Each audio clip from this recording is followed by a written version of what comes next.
الحمد لمن قدر خيرا وخبالا. الحمد لمن قدر خيرا وخبالا. والشكر لمن صور حسنا وجمالا.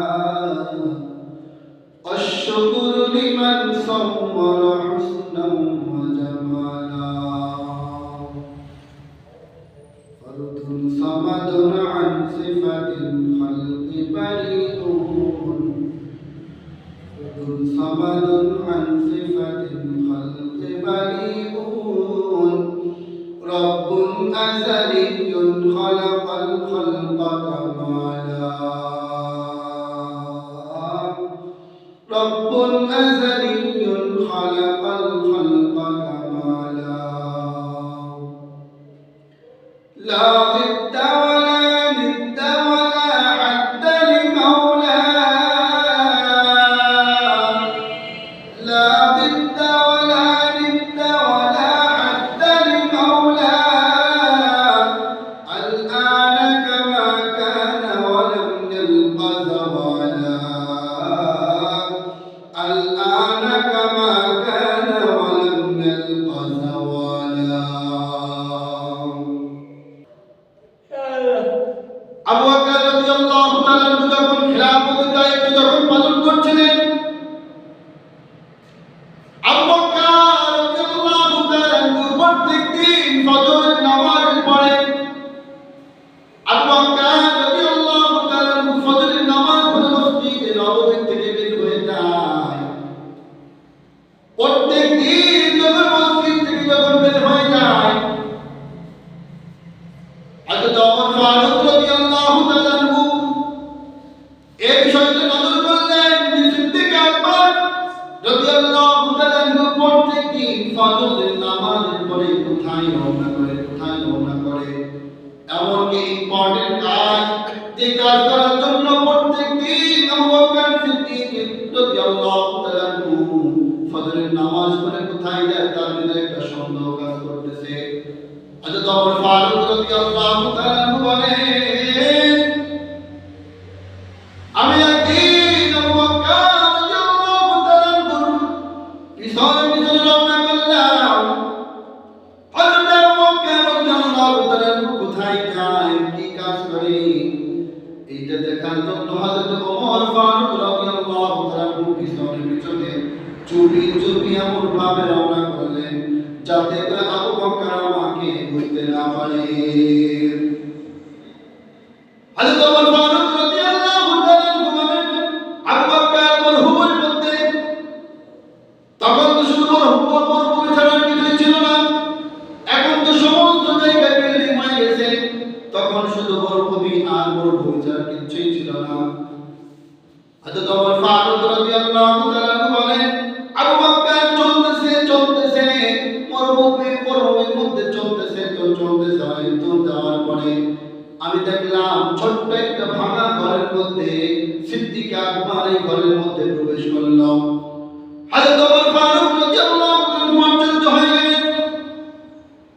হযরত ওমর ফারুক রাদিয়াল্লাহু তাআলা মনে করে চিন্তা করলেন, এই ঘরটা কোন ব্যক্তির, যেই ঘরের মধ্যে হযরত আবু বকর রাদিয়াল্লাহু তাআলা প্রত্যেকদিন এই ঘরের মধ্যে কি কাজ করার জন্য আসে। 2 ঘন্টা অতিবাহিত হয়ে গেল। আবু বকর রাদিয়াল্লাহু তাআলা 2 ঘন্টা পরে এই ঘর থেকে যখন বের হয়ে যখন নিজের গন্তব্যে যখন চলে গেলেন, হযরত ওমর ফারুক রাদিয়াল্লাহু তাআলা ওই ঘরের মধ্যে যখন প্রবেশ করলেন, যে আবু বকর এই 2 ঘন্টা যাবত কি কাজ করলেন এই ঘরের মধ্যে। হযরত ওমর ফারুক রাদিয়াল্লাহু তাআলা দেখেন এই ঘরের মধ্যে একজন বৃদ্ধা, একজন মা অন্ধ।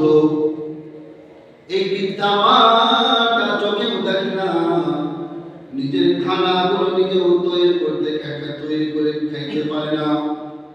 হযরত ওমর ফারুক রাদিয়াল্লাহু তাআলা ওই মহিলাকে প্রশ্ন করলেন, হে বৃদ্ধ মা,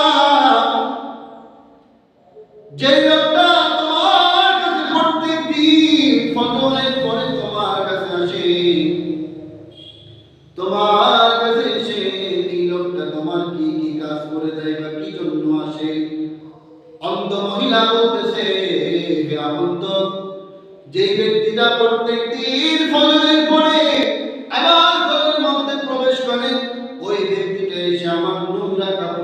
গুলো সুন্দরভাবে পরিষ্কার করে দেয়। সুবহানাল্লাহ। খলিফা একজন কি? খলিফা আমিরুল মুমিনিন, যিনি খলিফার দায়িত্ব পালন করছে। এই খলিফা প্রত্যেক দিন একজন বদ্ধ মহিলার ঘরের মধ্যে যে তার মহিলা কাপড় পরিষ্কার করে দেয়। সুবহানাল্লাহ। মহিলা ডাকতে বলতে শুধু তাই নয়, নিজ হাতে আটা পেঁচে খামির তৈরি করে সুন্দরভাবে রুটি বানাইয়া আমার গালে তুলে খাইয়ে দেয়।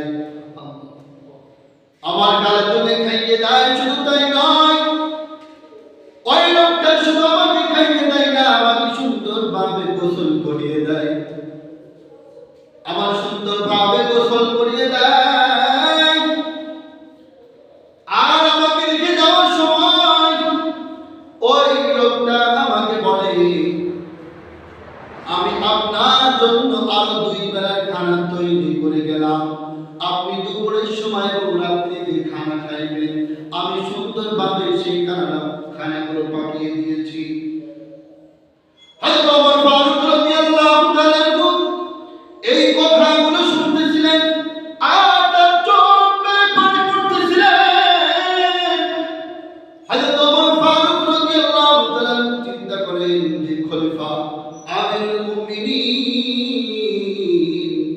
একজন খলিফা হয়ে একজন বদ্ধ মহিলার দায়িত্ব যদি পালন করতে পারে, সে আর কেউ নয়, সে আর কেউ নয়। এই জন্য আল্লাহ রাসূল সাল্লাল্লাহু আলাইহি ওয়াসাল্লাম দুনিয়ার মধ্যে তার জান্নাতের সার্টিফিকেট দিয়ে দিয়েছে। আল্লাহু আকবার। তাকে জান্নাতের সার্টিফিকেট দিয়ে দিয়েছে হযরত আবু বকর সিদ্দিক রাদিয়াল্লাহু তাআলা। হযরত ওমর ফারুক রাদিয়াল্লাহু তাআলা আবু বকর রাদিয়াল্লাহু তাআলা কাছে জিজ্ঞাসা করলেন, ভাই আবু বকর, তুমি এমন মানুষের খেদমত করো, আমি চিন্তা করতেছি তুমি যখন ইন্তেকাল হয়ে যাবে, তুমি যখন দুনিয়ার মধ্যে যখন থাকবে না, যখন আমরা যখন খলিফার যখন দায়িত্ব যখন পালন করব, এই এত কঠিন দায়িত্বগুলো আমি ওমর কিভাবে পালন করব? আমার অনেক চিন্তা হচ্ছে। আমি যখন দায়িত্ব যখন আসবো, আপনি যেভাবে সূক্ষ্মভাবে দায়িত্ব পালন করেন, প্রত্যেকটা মানুষের খোঁজ খবর নেন, আমি ওমর কি সেইভাবে কষ্ট করতে পারবো? আপনি যেভাবে প্রত্যেকটা মানুষের দাঁড়ে দাঁড়িয়ে খবর নেন, আমি ওমর আমানত খেয়ালত করতে পারবো? আমানত খেয়ালত হয়ে যাবে। আমি কি সেইভাবে দায়িত্ব পালন করতে পারবো কিনা আমার নিজেকে নিতে আমার অনেক সময় ভয় হয়। তারা ছিলেন একজন খলিফা, একজন মন্ত্রী। আমার বাড়িতে বা আপনার বাড়িতে একজন মন্ত্রী কয়েকদিন আসছে, আপনি খেয়ে আছেন নাকি না খেয়ে আছেন, আপনার সন্তানেরা কি অবস্থায় আছে, কি হালাতে আছে, কোন মন্ত্রী কোন এমপি আমাদের এই খোঁজখবর নিয়েছে? ইসলামী হুকুমত যখন চলে আসবে, বলে এমন ভাবে ইসলামী হুকুমত যখন কায়েম হয়ে যাবে, প্রত্যেকটা মানুষের খবর নেওয়া তার জিম্মাদার। আমার ওয়ার্ডের মধ্যে মানুষগুলো কি খেয়ে আছে কি না খেয়ে আছে, আমি একজন ওয়ার্ডের একজন ইমাম, এই ইমামের উপর দায়িত্ব হলো আমার ওয়ার্ডের মধ্যে যতগুলো মানুষ আছে, এই ওয়ার্ডের যদি একটা মানুষ যদি না খেয়ে যদি মারা যায়, কিয়ামতের ময়দানে কাঠগড়ায় আল্লাহর কাঠগড়ায় দাঁড়িয়ে আমাকে জবাব দিতে হবে। একটা কুকুরও যদি মারা যায়, একটা কুকুরও যদি মারা যায়। হযরত ওমর ফারুক রাদিয়াল্লাহু তাআলা খেলাফতের জামানায় হযরত ওমর ফারুক রাদিয়াল্লাহু তাআলা রাত্রে বেলায় এইভাবে করে বিভিন্ন বাড়ির পিছনে যে খবর নিচ্ছে কে খেয়ে আছে কি না খেয়ে আছে। ছোট্ট ছোট্ট সন্তান ক্ষুধার যন্ত্রণায় ছটফট করতেছে, ছোট্ট বাচ্চা, মা শুধু পানি আর ভিতরে পাথর দিয়ে জ্বালাচ্ছে, কোনো খাবার নাই। সন্তানকে সান্ত্বনা দিচ্ছে, বাবা একটু ধৈর্য ধরো, এই তো খাবার তৈরি হয়ে যাবে, এই তো খাবার তৈরি হয়ে যাবে। অনেক রাত যখন হয়ে গেল, সন্তানেরা কান্না করতে করতে যখন ঘুমিয়ে গেল, হযরত ওমর ফারুক রাদিয়াল্লাহু তাআলা এই মহিলা এসে বলতেছে, মা, তোমার সন্তানেরা দেখলাম কান্নাকারি করতেছে খানা খাওয়ার জন্য। তুমি এতক্ষণ পর্যন্ত চুলায় আপনি কি দিয়েছেন? যেই পাক করতে, যেই রান্না করতে এত সময় লাগতেছে, আমি দেখলাম আপনার সন্তানেরা না খেয়ে কান্নাকারি করতে করতে ঘুমিয়ে পড়েছে। মহিলার চোখের পানি ছেড়ে দিয়ে এবার উত্তর করলেন, হে আগন্ত, আমি তোমাকে চিনি না। তুমি দেখো আমি এই হাড়ির মধ্যে শুধু পাথর আর পানি ছাড়া আমি আর কিছুই জাল দিতেছি না। আমি সন্তানদেরকে আমি সান্ত্বনা দেওয়ার জন্য এরকম ভাবে তাদেরকে সান্ত্বনা দিতেছি, হে আমার সন্তানেরা একটু অপেক্ষা করো, একটু অপেক্ষা করো, কিছুক্ষণের মধ্যেই খানা তৈরি হয়ে যাবে। মহিলা বলতেছে, আমাদের খলিফা হলো হযরত ওমর ফারুক, আমাদের আমিরুল মুমিনিন হযরত ওমর ফারুক। কিয়ামতের দিন আমি মাওলা পাকের কাঠগড়ায় দাঁড়িয়ে আমি আল্লাহর কাছে বলবো, আল্লাহ, এমন একজন খলিফা তুমি আমাদেরকে দিয়েছিলে, যেই খলিফা দায়িত্ব থাকা অবস্থায় আমার সন্তান না খেয়েছিল, আমার সন্তান না খেয়েছিল, আমি না খেয়েছিলাম, আমি ওমরের নামে নালিশ করব। হযরত ওমর ফারুক রাদিয়াল্লাহু তাআলা দু চোখের পানি ছেড়ে দিয়ে এবার বুড়িমাকে বলছে, বুড়িমা আপনি অপেক্ষা করেন, আমি আপনার জন্য খানার ব্যবস্থা করতেছি। হযরত ওমর ফারুক রাদিয়াল্লাহু তাআলা কোষাগারে যাইয়া আটার বস্তা নিজের মাথায় উঠাবে, তার খাদের আসাদ বলতেছে, হে আমিরুল মুমিনিন, আপনি কেন মাথায় আটার বস্তা নেবেন? আপনি আমার মাথায় কেন, আমি আসাদের মাথায় দেন। হযরত ওমর ফারুক রাদিয়াল্লাহু তাআলা ডাকতে বলে, হে আসাদ, হে আমার খাদে, কিয়ামতের দিন যখন রব্বুল আলামিন আমাকে যখন প্রশ্ন করবে, ওই মহিলা যখন দায়ের করবে, আমি কিয়ামতের দিন আমি কাঠ গড়ায় দাঁড়িয়ে আমার রব আমাকে প্রশ্ন করে, দুইটা শিশু না খেয়ে রাত্রে যাপন করেছে, একটা মা না খেয়ে রাত্রে যাপন করেছে, আমি ওমরের জাহান্নাম ছাড়া টুকরো পাই না, আমি ওমরের জাহান্নাম ছাড়া টুকরো পাই না। আসাদ, এই কাজ তোমার না, এটা আমার। হযরত ওমর ফারুক রাদিয়াল্লাহু তাআলা বলেন, হে আসাদ, তুমি দেরি করো না, তুমি আমার মাথায় উঠাই দাও। খলিফাতুল মুসলিমিন হযরত ওমর ফারুক রাদিয়াল্লাহু তাআলা নিজের মাথায় এক বস্তা আটা নিয়ে এই মহিলার বাড়িতে যাইয়া নিজ হাতে সুন্দর করে রুটি বানাইয়া সন্তানদেরকে ঘুম থেকে উঠাইয়া নিজ হাতে হযরত ওমর ফারুক তাদেরকে খানা খাওয়াই দিলেন, সন্তানদেরকে খাওয়াই দিয়েছেন ওমর ফারুক। কেমন খলিফা ছিলেন, অথচ অর্ধজাহানের খলিফা। আমাদের মতো ছোট্ট একটা বাংলাদেশ না, পৃথিবীটা অর্ধজাহান, অর্ধ পৃথিবী দায়িত্ব পালন করেছেন হযরত ওমর ফারুক রাদিয়াল্লাহু তাআলা। হযরত ওমর ফারুক রাদিয়াল্লাহু তাআলা বলেন, একটা কুকুর যদি আমি খিলাফত থাকা অবস্থায় যদি একটা কুকুর যদি মারা যায়, একটা কুকুর যদি মারা যায়, কিয়ামতের দিন আমার রবের কাঠগড়াতে আমাকে জবাব দিতে হবে, একটা কুকুর কেন মারা গেল, একটা কুকুর কেন মারা গেল, আমি ওমর কি জবাব দেব, আমি রবের সামনে কি জবাব দেব? এটা ছিল খলিফা হযরত ওমর ফারুক রাদিয়াল্লাহু তাআলা দায়িত্ব পালন। তাদের দায়িত্বটা কেমন ছিল? মহিলা দোয়া করতেছে, আল্লাহ, আমাদের খলিফা হযরত ওমর ফারুক রাদিয়াল্লাহু তাআলা যদি না হয়, এই আজকে যে মেহমানদারি করলো আগন্তুক ব্যক্তিদের তুমি যদি খলিফা বানাইতে, পরিচয় দেয় নাই, বলতেছে, আল্লাহ, আজকে আগন্তুক ব্যক্তি আজকে আমাদেরকে মেহমানদারি করাইলো, খানার ব্যবস্থা করে দিল, আজকে যদি ওমরের জায়গায় যদি এই ব্যক্তিরা যদি আমাদের খলিফা হইতো, আমাদের দেশে শান্তি আসতো। হযরত ওমর ফারুক রাদিয়াল্লাহু তাআলা বলেন, বুড়িমা আপনি কাজ যদি সকালবেলা আপনি ওমরের দরবারে যাবেন, সকাল হয়ে গেল, বুড়িমা যখন হযরত ওমর ফারুক রাদিয়াল্লাহু তাআলার দরবারে যখন গেলেন, বুড়িমা তাকাই দেখলেন সিংহাসনে বসা উনি আর কেউ নয়, যে রাত্রে বেলায় আবার বিয়ে তুলে খাওয়াইছে, যেন সন্তানকে নিজ হাতে পাঠিয়ে খাওয়াইছে, সে আর কেউ নয়, যে রাত্রে বেলায় যাবার ফলে নিজের মাথায় করে আটা বহন করেছে, ইনি আর কেউ নয়, হযরত ওমর ফারুক। ইনি আর কেউ নয়, ওমর ফারুক রাদিয়াল্লাহু তাআলা। এগুলো খলিফা, তাদের দায়িত্ব, তারা এই বিষয়গুলো দায়িত্ব বলে করত।